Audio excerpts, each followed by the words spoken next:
Jóvenes estudiantes, muy buenas tardes. Vamos a continuar con el desarrollo de las sesiones académicas y en esta oportunidad vamos a trabajar con el tema correspondiente a la semana número 5 y viene a ser la centralización y descentralización de las organizaciones. Vamos a empezar conceptualizando lo que significa centralización. Vamos a poner un sobre centralización. ¿Ya? Dice, todo está centralizado en una sola persona, ejecutadas por una autoridad única. También nos dice que el poder es de forma vertical. Aquí les pongo un ejemplo claro sobre centralización.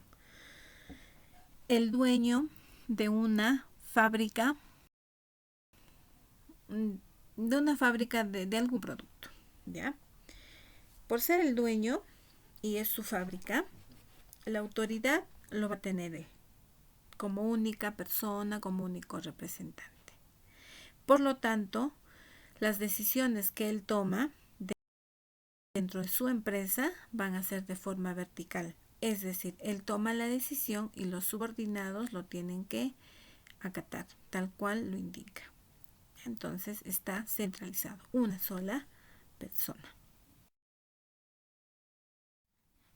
Características de la centralización.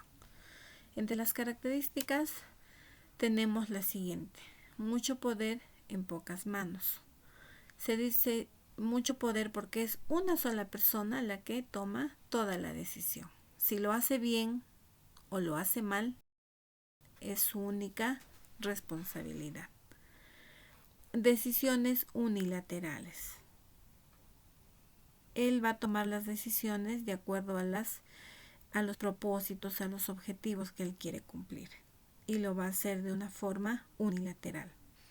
Hemos dicho que la jerarquía es vertical porque obviamente, ¿no? Imaginemos el dueño de una fábrica, él va a ver lo más conveniente para él. No va a consultar a sus empleados a decir cómo hacemos esto o qué estrategias tomamos. Únicamente él toma las decisiones y comunica al personal para que puedan ejecutarlo. Tipos de centralización. Tenemos dos: el aspecto en la centralización administrativa y la centralización organizacional. En el primero, de acá, se encarga o se refiere básicamente a las organizaciones públicas, en la que la persona del poder central o el máximo representante se encarga de ejercer funciones y designar responsabilidades a los subordinados. Por ejemplo, en el caso del presidente, ¿ve? Él toma una determinación con su conjunto de asesores y los encarga o los designa a los ministerios.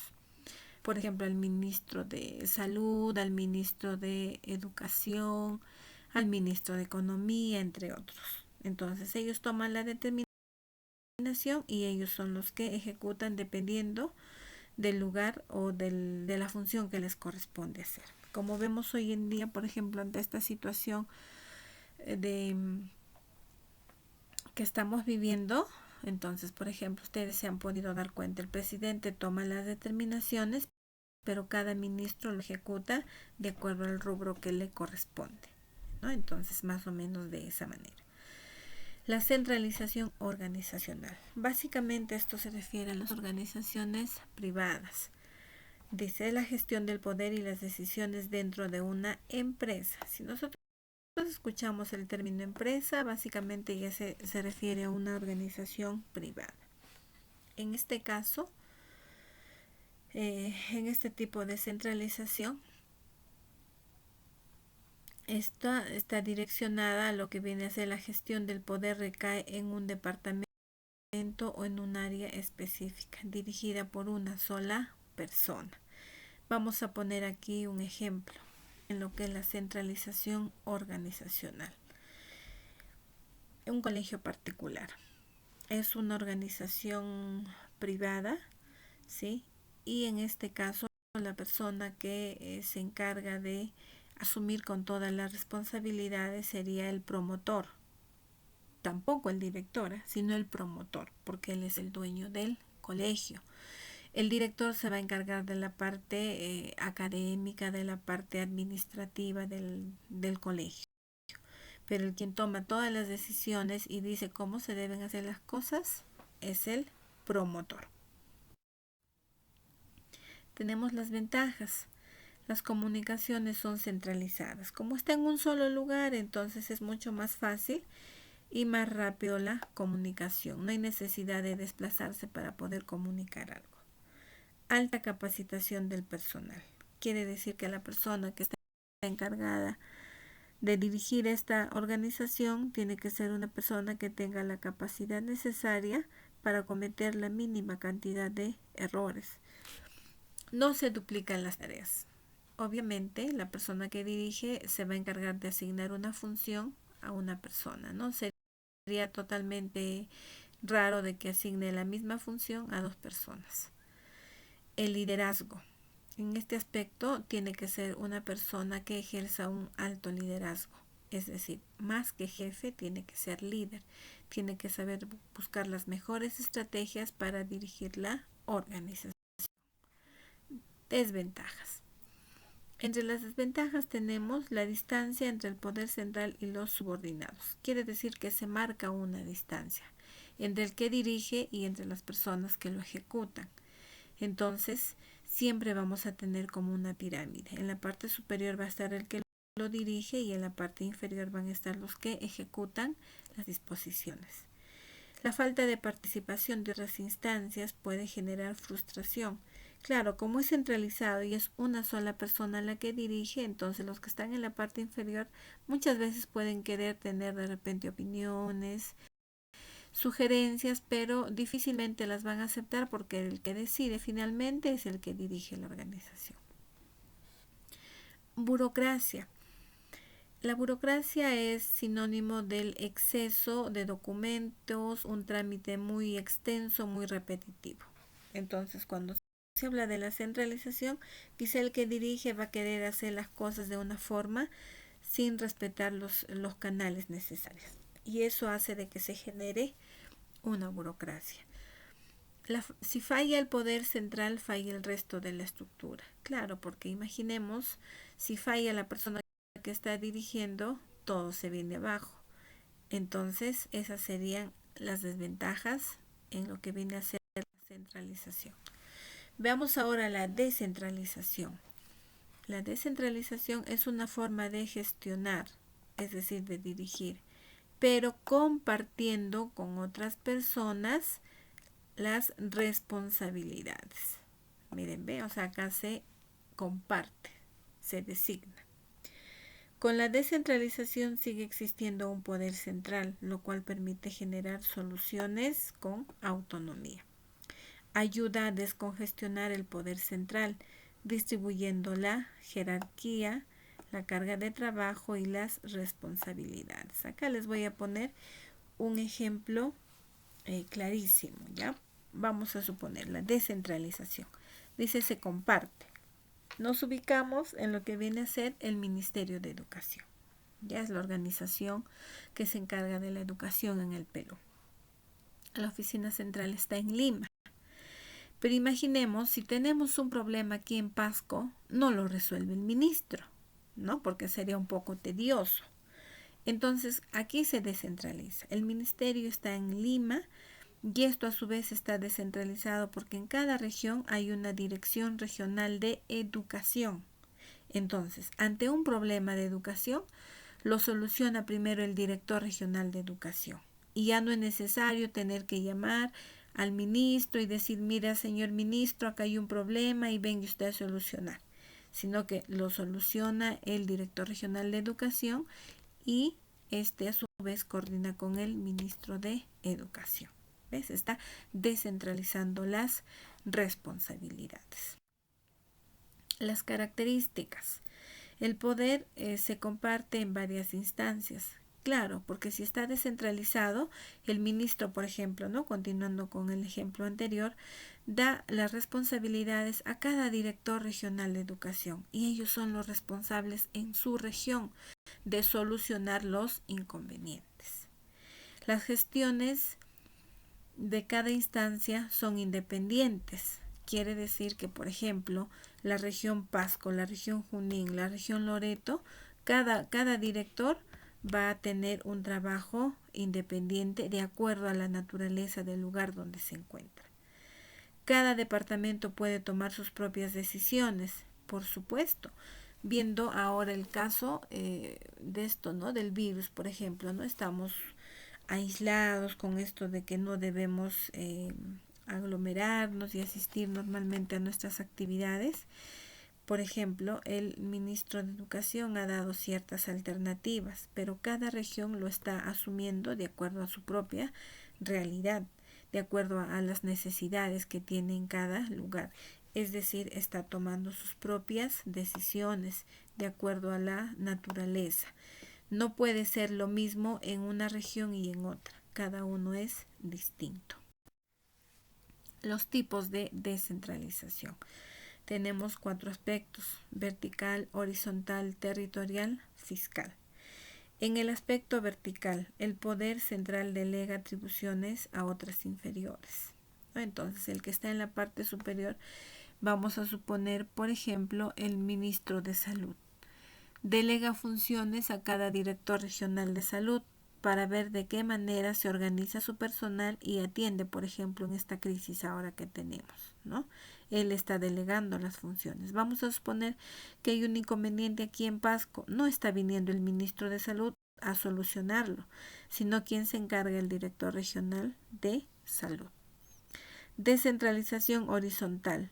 La gestión del poder contribuye a instancias con igual jerarquía. Ejemplo, los ministerios.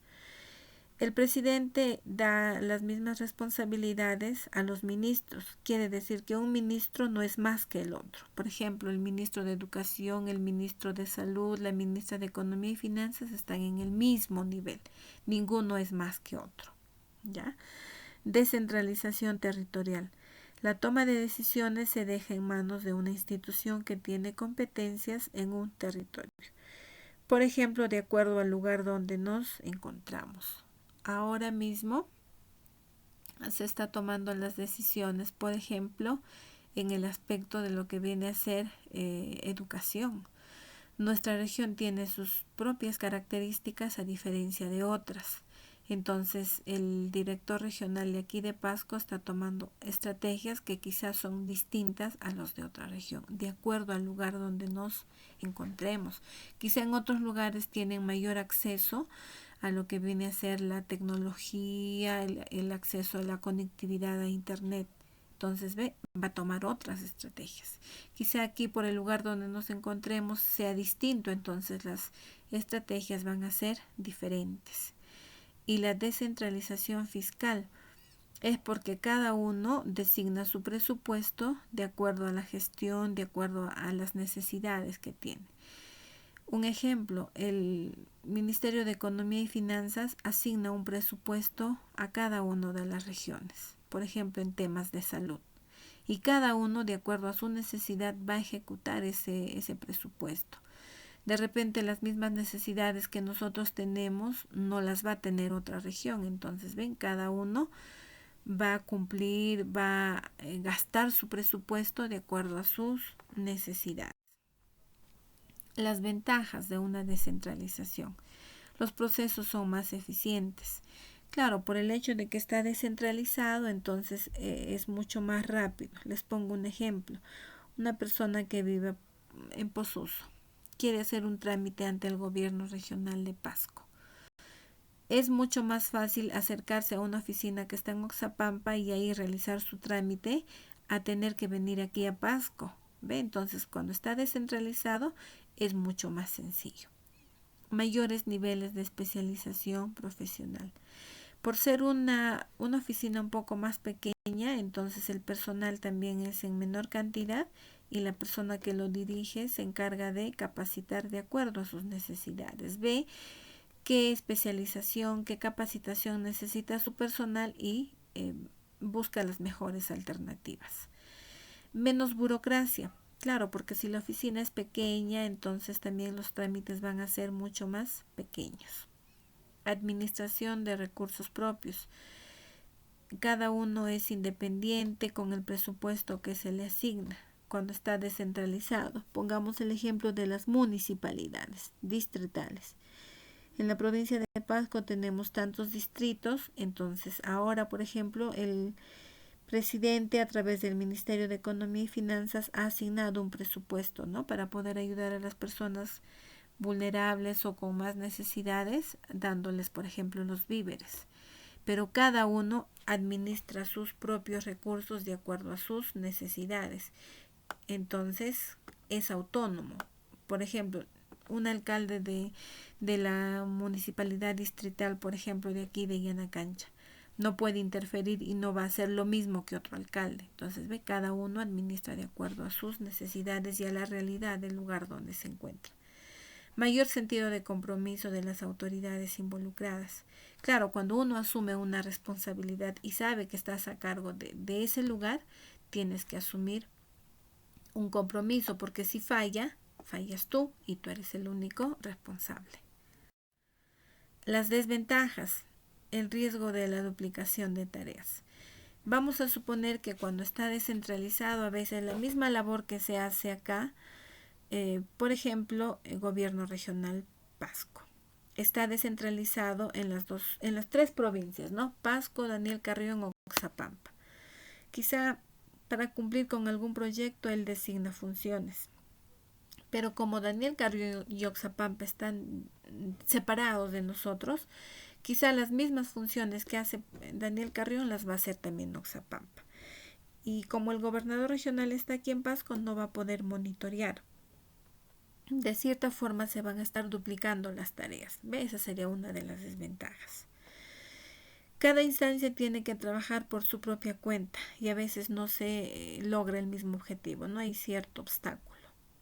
Por ejemplo, se tiene que realizar, vamos a suponer ahora mismo, ¿no? Lo que es la Dirección Regional de Educación. Él ve a nivel de región Pasco.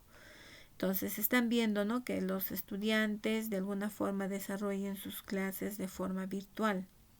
Quizá acá en Pasco, por estar en un lugar un poco más cercano, tienen más acceso a lo que viene a ser de repente el acceso a internet, estamos en la ciudad, van a tener ciertas ventajas.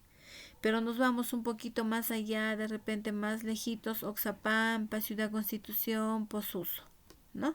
Quizá ahí el acceso a internet es limitado. Entonces, lo que el ministro de Educación dice, se tiene que cumplir con lo que viene a ser, no debe parar este proceso de enseñanza-aprendizaje para los estudiantes. Ese es el objetivo. Pero miren, Pasco quizá va a cumplir porque tenemos mayores ventajas, pero los que están allá en Oxapampa quizá no, les falta, ¿no? Tienen ciertas dificultades. Entonces, finalmente el objetivo no se cumple. Esa sería una de las desventajas. Si no hay capacitación, el modelo puede fallar. Cuando hay una descentralización y a veces se quiere organizar un curso, es un poco complicado para que todos puedan reunirse en un mismo lugar. Imaginemos que el gobernador regional quiere capacitar a las secretarias, ya en el manejo de un software, por ejemplo, el CIAF, el SIGA o el Cisgendo. Muy bien, hace la invitación. Las que están aquí en Pasco participan, se inscriben. Daniel Carrión también, porque no es muy lejos. Las que están en Oxapampa quizá no van a poder venir todas por la distancia. Entonces, ese modelo de capacitación que se tiene a un inicio no se cumple. Aquí les muestro una imagen. En esta primera parte vamos a ver lo que es la centralización, ¿ya? ¿Qué pasa? Por ejemplo, acá vemos nosotros una imagen donde aquí en la parte central está la persona que lo dirige, la persona que se encarga de conducir una organización, ¿ya? Vamos a poner un ejemplo. Una fábrica de zapatos. ¿Ya? El dueño está acá. Él es el dueño de la fábrica. Y este a su vez tiene sucursales. Aquí 1, 2, en diferentes lugares del Perú. ¿Sí? Cada uno hace su trabajo de acuerdo al objetivo, pero todos finalmente llegan acá. ¿Ve? Todos se conducen acá. Y esta persona que está en la parte central es la única que se encarga de gobernar, de dirigir, de decir cómo se van a hacer las cosas, porque él es el dueño de la fábrica, únicamente él. ¿Sí? Organización centralizada. Tenemos el siguiente modelo. En este caso vamos a trabajar con el aspecto número 2, que viene a ser la descentralización. Acá. ¿Se dan cuenta? Imaginemos, este de acá viene a ser, el que está en la parte central viene a ser acá el ministro de Educación. ¿Ves? Acá está el Ministerio de Educación. Saca sus normas, sus dispositivos y todo. Acá tenemos la Dirección Regional de Pasco. Por acá está Junín, por aquí de repente Huánuco, entre otros. ¿Sí? Entonces, el que está acá indica qué es lo que se tiene que hacer. Pero aquí ellos, los directores regionales, se encargan de asignar el trabajo. Pero ellos también trabajan, miren, acá está el director regional y acá tienen las personas que trabajan con él. ¿Ve? Aquí. Entonces, todos suman para cumplir un objetivo. Y este a su vez se suma al objetivo de acá. ¿Ve? Está descentralizado. Entonces, más o menos, he ahí la diferencia entre lo que es centralización y descentralización.